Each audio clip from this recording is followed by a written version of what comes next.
Welcome to Paperweights, the podcast where two self-proclaimed gym rats and shooting enthusiasts delve into the world of literature with a sprinkle of humor. Although their biceps could crush a walnut, don't let that intimidate you. They also have a nerdy side. Mike and Brandon have a voracious appetite for reading, particularly in the fantasy genre, and they want to share their passion with you. So grab your protein shake and your favorite novel and join us for a humorous and insightful journey into the world of books with Paperweights. Hello, welcome to a special edition of the Paperweights podcast. I'm your host, Justin. And Chris. Yeah, we got a special episode. Brandon's doing other things. We're going to talk about the first novel in the Dungeon Crawler Carl universe and book series by, do you have the name of the author offhand? Matt Dinnerman. Matt Dinnerman. It's kind of taken the... And voices by Jeff Hayes for those doing the audible. Yes, it's For the audio. It's taken the internet and the novel world by storm. And I've read the first book, and partway through the second book, Chris has read them all about 500 times. I like them. A little obsessed. There's, 7 out right now? There's 7 out. The 8th one's coming out in March. In May. You can already get it on digital if you do the Patreon. And he just had another book come out, Bounce House of Doom, I think is what it's called. Okay. That just came out. I'm about to get, I have it on Audible. I haven't started yet. So very, very prolific writer. Yeah. Today we're going to talk about Brandon's read the first book too, but unfortunately you can't get there. We're planning on maybe doing these every once in a while as like a little one-off series. Pops back up for our progress in the books. Yeah, they're fun. So, Chris, obviously you're obsessed. You kind of got me into idea of reading it. You and our friend Dustin. So, just start off. And we're not gonna do spoilers for any other books. I'm gonna try my best. I'm not gonna spoil anything. Yeah. So what kind of drew you to this novel and made you obsessed with all the ones? So the first novel, it just kept popping up and thing after thing, like book groups and stuff I'm in, it just kept popping up. And I was like, you know what? I found out that I had a thing where I had just a lot of credits and something like that. I was like, I need something new to listen to when I run. Let me try the first book. I'll listen to the first few hours if I don't like it. And hands down, I read the synopsis. I'm like, this is going to be dumb. And the premise, I'm like, this is so, I don't know, immature. Like, I don't know, like I felt like I was like, I read high fantasy and crazy other things. I don't like this, like they're putting stat points and stuff and stuff. It's not a bit like I don't need to read that. That sounds like fanfic almost kind of thing. And then I got that first book and it was so good and it literally gets better. Like on a lot of the groups I'm in, there's often discussions of ranking the books, and every single one of them, books 3 and 5 are usually the top ones, books 3, 5, and 7, but they're always like later you go, everyone has them higher. Like books 2 and 1 are always kind of low on people's lists because it builds. That's exciting for So yeah, folks that have not gotten there. and like I've been doing the audiobook because it is absolutely amazing, and the quality just gets so good. Hmm. Yeah. Yeah. What about you? So yeah, I got to it on the recommendation, you and Dustin. The peer pressure. Peer pressured me into reading it, and I enjoyed it. Was more aware of the genre of the lit RPG I was. because it's very much like an anime thing. Um, there's like the isekai trope of like going into another world. A lot of them have stat points and like level up and you become super overpowered. They're all really fun. So you have a whole world of anime if you're like Yeah. this genre. Yeah, I've been exploring other lit RPGs. I haven't come across one that I like as much, but I got something for you. Um, but yeah. So yeah, I enjoyed it. It wasn't quite as I guess, new and exciting to me since I've heard of the genre, read some of it, Solo Leveling, So I'm a Spider, Saga, just a lot of stuff. But I did enjoy it. I kind of 50 the audiobook reading it. The audiobook is fun, but sometimes you just want to blow through Yeah. it, which you cannot do unless you speed it up, which I don't like to do. Because like sometimes you're like, yeah, this description is funny, but I kind of want to see what's gonna happen, so I kind of just skim it. You know what I mean? I do that. I don't skim when I'm reading, but I know you do. I mean, I still read it. It's just like, yeah. I know. I know.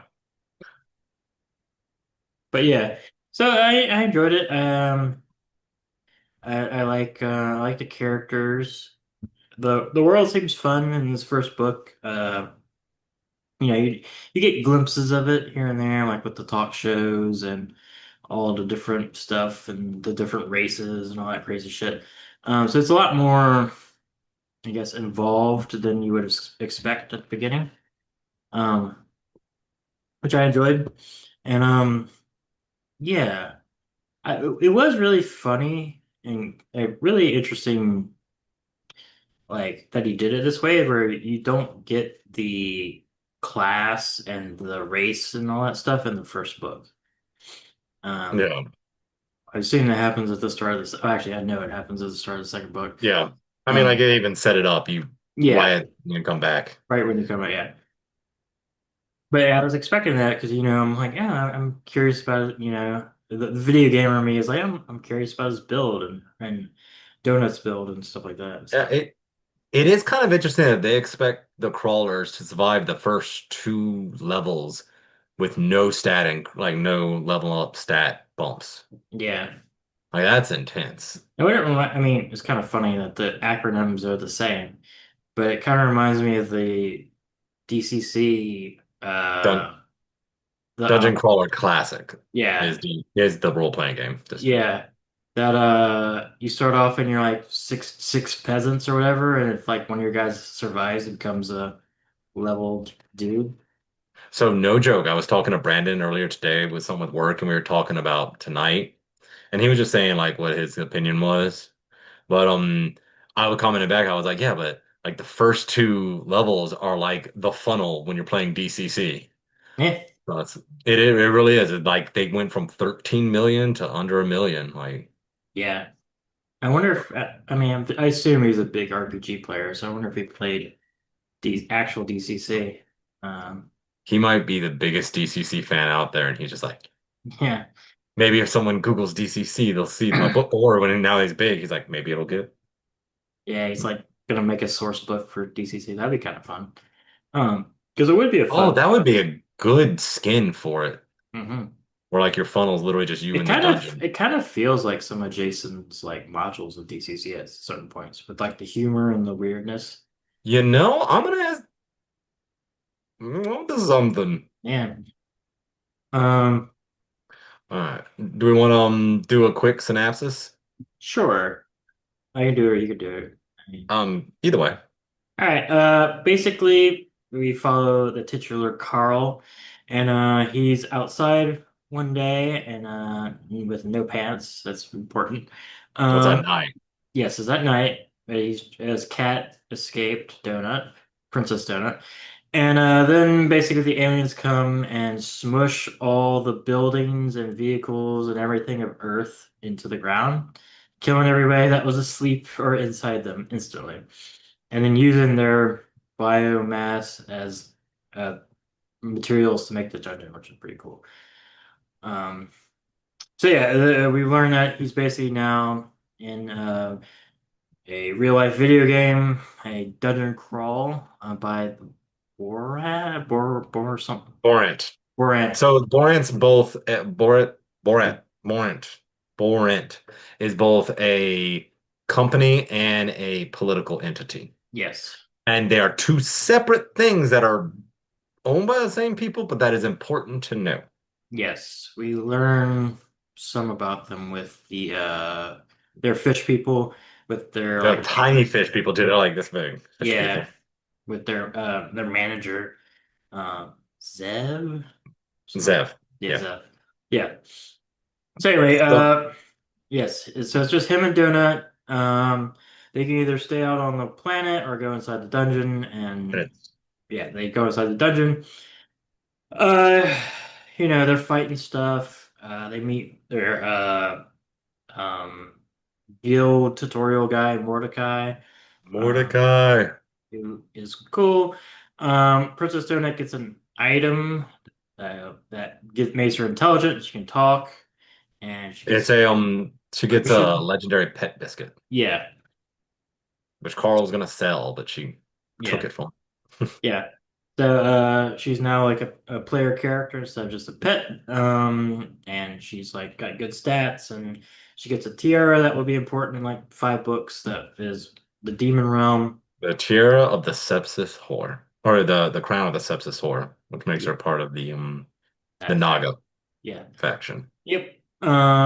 So yeah, they basically venture on fighting a lot of things, meeting a couple of key people. They meet these player killer couple that they end up running away from. And they Frank meet and Maggie, Yep. They meet a bunch of nurses that have a bunch of old people, including one mysterious lady, the shopping cart. Um, who remember, so her name's Agatha, mhm. and she's a homeless person. She is not part of the party of Metal Arc, Yep. and She's she full time. started the fire. Yep. Yep. And There's something odd about her. You know, you realize there's something odd about her, like in the first yeah, book. yeah, you do. Hmm. He gets the laser pistol. It's like, oh, this is bad. Yeah. So yeah, they start basically fighting bosses and stuff. Lots of fights. We there's like a computer AI that does a lot of funny things when shit happens, like new achievement, blah blah blah blah. New achievement. It has a foot fetish that because Carl doesn't have shoes or pants, so he is squashing stuff and Smushing. It smushing. has that smush skill. He does have a smush skill. So yeah, basically it goes on. They beat some bosses. Uh, we learn that there's like this is basically a reality TV show. It's basically the Mojo verse from Mojo the X-Men. Um, Nice so reference. yeah, so basically they need to get, and it's like the Hunger Games where if you get views, you can get items and cool shit. So you want to like be popular, and Donut's super into that. So yeah, they start getting popular. Uh, Eventually, it ends up where they get to the second floor. Like they fight stuff, and we don't need to go through all of it. They go in a couple of reality TV shows. One with God, what's her name? Audette, Audette. Yes, who is a uh, former crawler and was Mordecai's manager. yes. She, That increases their popularity a lot. Yeah, basically, we don't need to go through all of it because it's kind of the same, not the same stuff, but well, kind of the same stuff. Uh, one of the cool things is the fight with the rage elemental, where they have to run away from that and like use their motorcycle that they got to like lead it on a thing. It was fun. yeah, they used uh I don't know if you call it a glitch in the system, but a exploit. They exploited the dungeon's old rules to defeat it. Mhm. And I just want to go back to like all the fights. Immediately it shows, even though he doesn't have stats or anything, he doesn't have a class or anything like that. Coral is like right away starting to use explosives. Like heck, the first fight he was in with the murder dozer, it exploded. Yeah, He defeats a few bosses using explosives, and when he's not using explosives, he's just using his hands. yeah, But and meanwhile, Princess Donut is lasering everything with magic missile and charming everyone else. yes. She's the magic user. He's like a hybrid tech brawler Yeah. kind of He's thing. like if an artificer was really good at punching. Yeah. Um, but yeah, another one of the cool fights was the one with like the orcs that formed into a The giant orc ball, ball. yeah. Yeah. Where they have Where to he had like to where he con basically he Fortnite's a giant contraption to like break him up. Um, and uses like a crazy ninja star stat scaling thing. Yeah. Yeah, yeah, it's all fun. Yeah. And don't forget about the Maestro show. Yeah, So after the Rage Elemental, they end up on the Maestro show, and another little detail for people that like, I just love this kind of thing. So I'm obsessed with this book or this series. So Zev calls out when the Rage Elemental shows up. Oh no, run! And then she gets in trouble. And she gets in trouble because they think, she's like cheated. You find out there that actually find out a little earlier that there's a whole like doing the political thing. There's a whole racist fish people that are like Nazi fish people. yeah, And then you have one of them takes over for a little while, and then Zev gets to come back. So you realize that even the people running it are like you get a glimpse behind the curtain on the universe. I don't know. I love that yeah, kind of thing. This is the little detail I wanted to point out was like, I guess Zev was yeah, not part of the Bloom, and she got taken away, and then they got forced on the Maestro show, which they weren't even supposed to be on.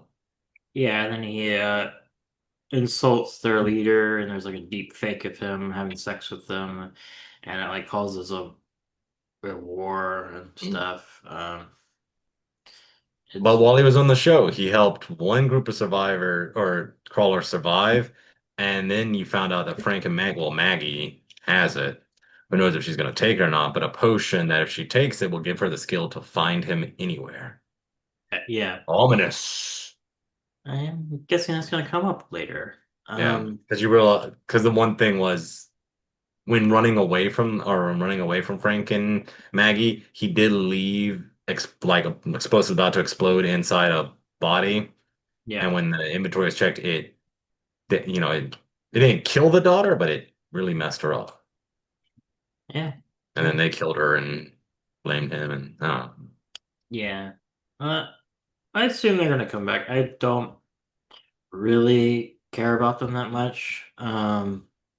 We'll see. The people they're I not. I will say what he does with them, I like. okay. The ones I'm kind of curious about are like the crazy little girl with her two dogs. She seems fun, and like Lucia Mar is interesting. and the Viking lady, Oh, Helga yeah, or some shit. Elga.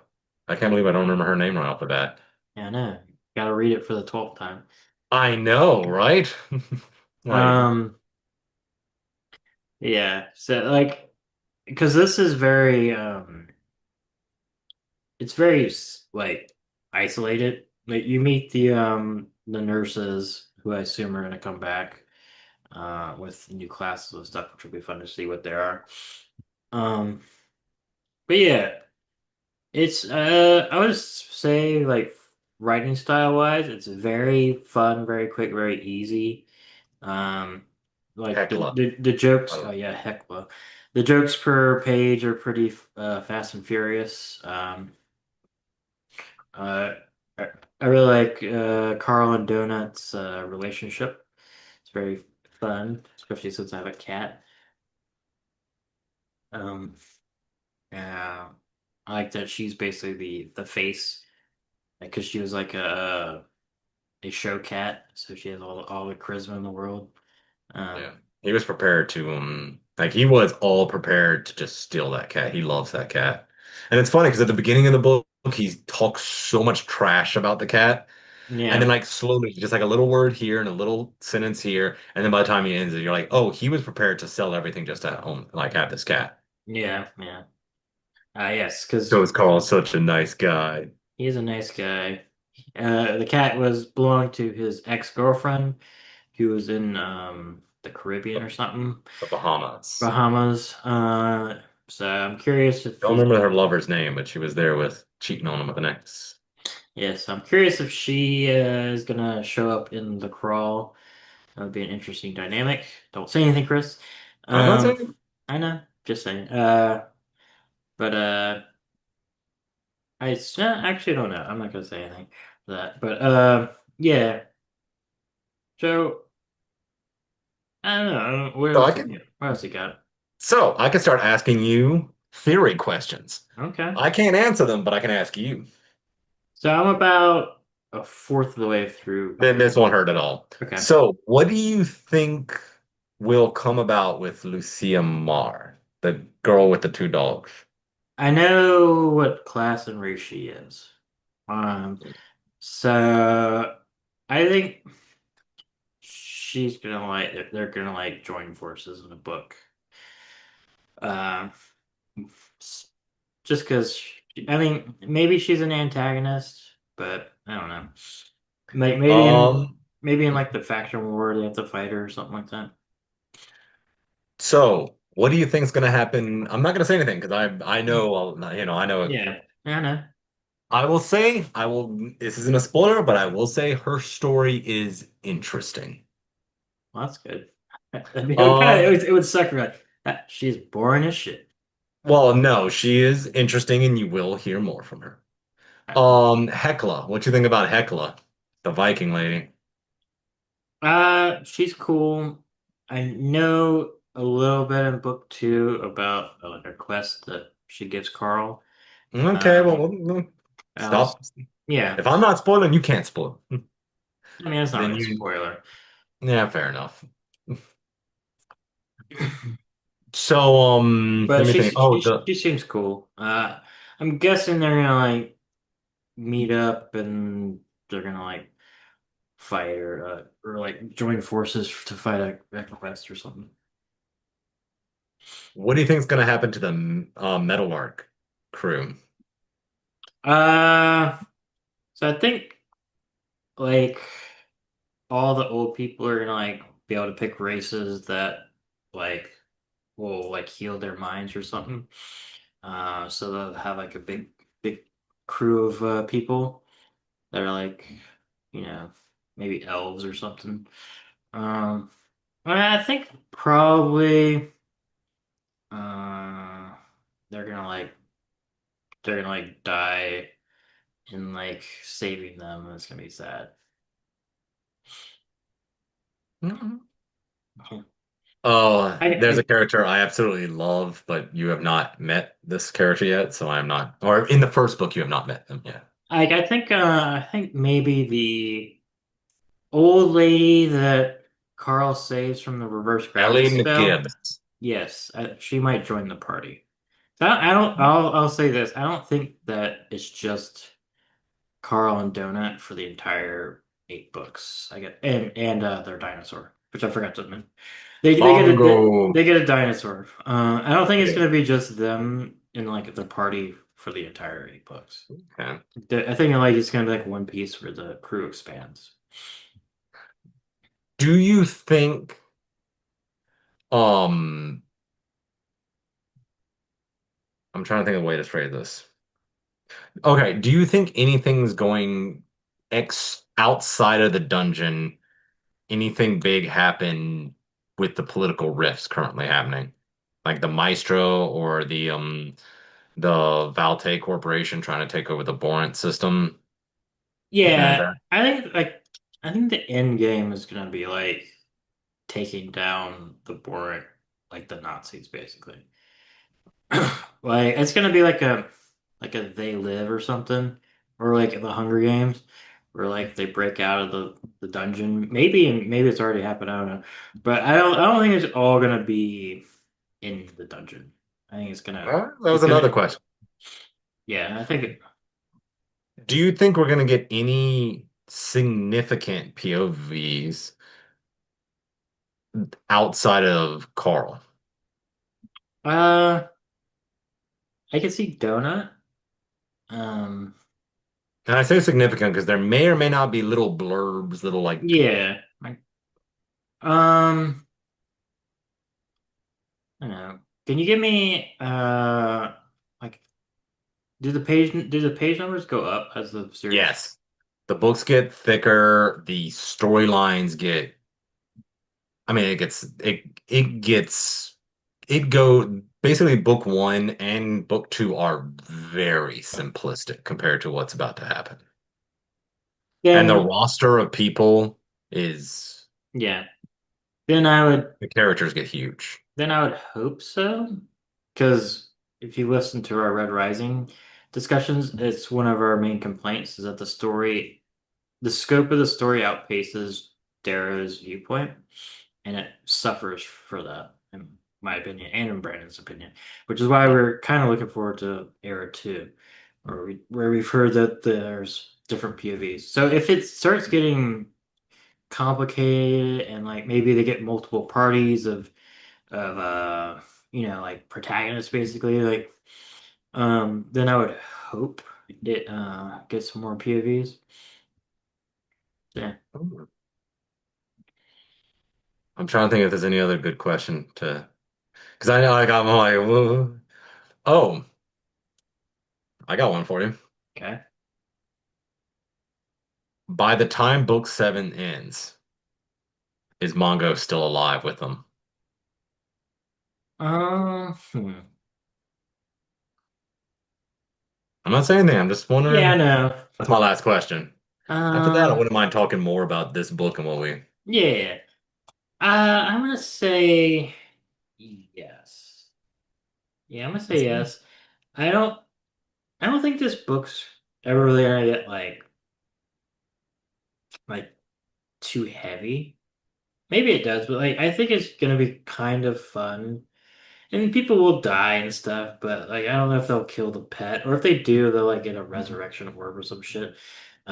Like the same book, or maybe the other book. I don't see this getting depressing, All right. which I think maybe like I don't think Donut or Carl are gonna die. Like I don't think Donut's ever gonna get like severely hurt or something. Maybe like severely hurt, but like I'm not gonna like lose a limb or some shit. Yeah. I think it's gonna be pretty like lighthearted with a lot of death and other characters dying, like most books. Where the Hmm. main characters are pretty good. So yeah, I think manga will survive. It'd be kind of. I hope he gets a legendary thing and becomes like a real character too. That'd be hilarious.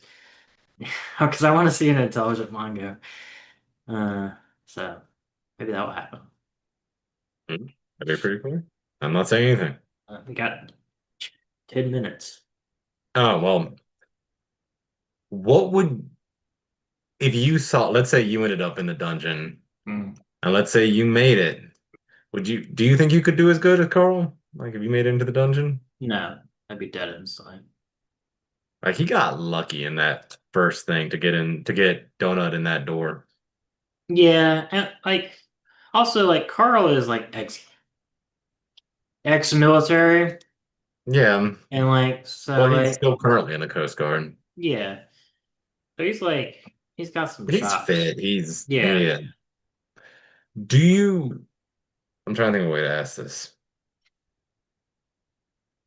Do you think Carl is only surviving because he is the AI's pet, as was said by the Maestro? Um uh, no, he may have some advantages. Like maybe that's why he got the thing to that Donut became intelligent because of the AI. Um but because they almost die a lot. Yeah. So I don't think I haven't seen any like blatant cheating or anything on the AI's part. Besides it like moaning when he smushes that weasel, which was kind of The creepy. little hamster. He's like, time Yeah, to pay the daddy tax. yeah. I So said that I heard that the first time I was like, listen, I looked and said that, I laughed. I was like, ha, time to pay the daddy tax. And my wife just turned to me. She's like, what? And I was like, nothing. nothing. It's actually not. I mean, it's dirty, but it's not that dirty. Yeah, Uh, it's if it makes you feel better, you're the daddy. yeah. Um, I I wonder where. Obviously now I'm curious if that's going to continue the entire novel. This like weird foot fetish thing. And it's like we're definitely gonna learn about more about the AI if it's actually an AI or not. It's like just a person that has a foot fetish. Should be kind of funny. It's just the architect from the from the Matrix. Matrix. Yeah, Yeah. I have a foot fetish. Um, But yeah, since the recording is ending soon, I'll just do closing thoughts. Uh, I really enjoyed it. It was a good, solid first novel. Sets up the world really well, sets up the characters really well. It does give you hooks to continue reading a book too. If Uh, you haven't read it and you've listened in this far, read it. We didn't really spoil all that much, and the first book is almost like a teaser for what's gonna happen. yeah, and like reading it, you get all the funny item descriptions and like all the different like enemy names and stuff. It's Yeah, very I got some it's a very funny good stuff. novel. I think that's probably why it's so popular because it is pretty much a comedy. It I'm letting you know the later books get heavy. I can see that. Not stupidly heavy, but there are times when You like can't do the same thing for nine yeah, books like it to be gets popular. serious. Um, but yeah, good novel. The second book so far has been good. And as always, check your library because that's where I got them, so you don't even have to spend money. Yep. Hey, Libraries are there for yeah, us. yeah. Anyway, Go let's libraries. go libraries. They're cool, They and are you don't the spend money. punkest thing. Yes. Uh, but yeah, this is the end of this episode before our thing goes away. Mhm. But as always, visit our sponsor, Mudcat Whiskers. Do that. I I got their cologne, like, because I don't have much hair, but I got Yeah, their cologne and my wife loves it. Like, yeah, it's I good let her, stuff. like, after I got it, she smelled it and she was like, yes, you can keep Yeah, buying this.